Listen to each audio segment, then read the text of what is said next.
Oh, fuck. That's unimportant. Hey guys, it's been a long time, so I have no idea what the last thing I uploaded was, but anyway, today is Halloween.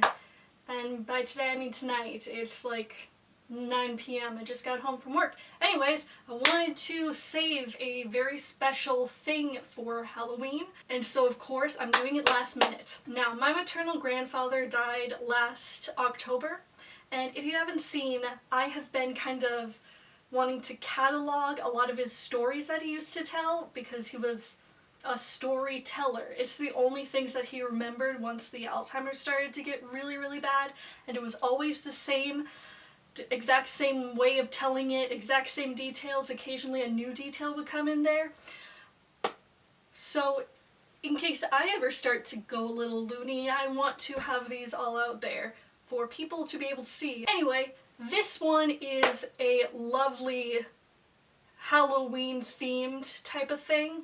It's not really scary. I don't know if he had any like scary stories or anything like that. He grew up in Nebraska. What's going to be scary in Nebraska? So today we're going to be talking about the night my grandfather slept in a morgue. Now, if you can imagine, it's 1943. We're in New Orleans. The United States has just gotten into World War II. So the thing about these big cities is this is where a lot of the servicemen would be. So if you didn't have a place to stay, they didn't want you. They weren't going to put you up for anything because people were already there. All of the military people. I'm not sure whether or not my grandfather had been drafted yet, but anyway, if you don't have anyone to go to, you're not allowed in New Orleans. So according to my mom, he might have come across some nuns who took pity on him. Otherwise, it's just a person who came upon him and asked if he needed a place to stay that night. And obviously, he did. We don't know anyone in New Orleans. So they didn't have any bed for him to stay in, but they worked at the morgue, so my grandfather spent the night sleeping on a morgue slab. That's the story. You know what the worst part about this story is?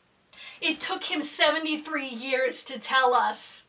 He has a lot of other World War II stories that I'm gonna bring out on Veterans Day, but this one wasn't important enough.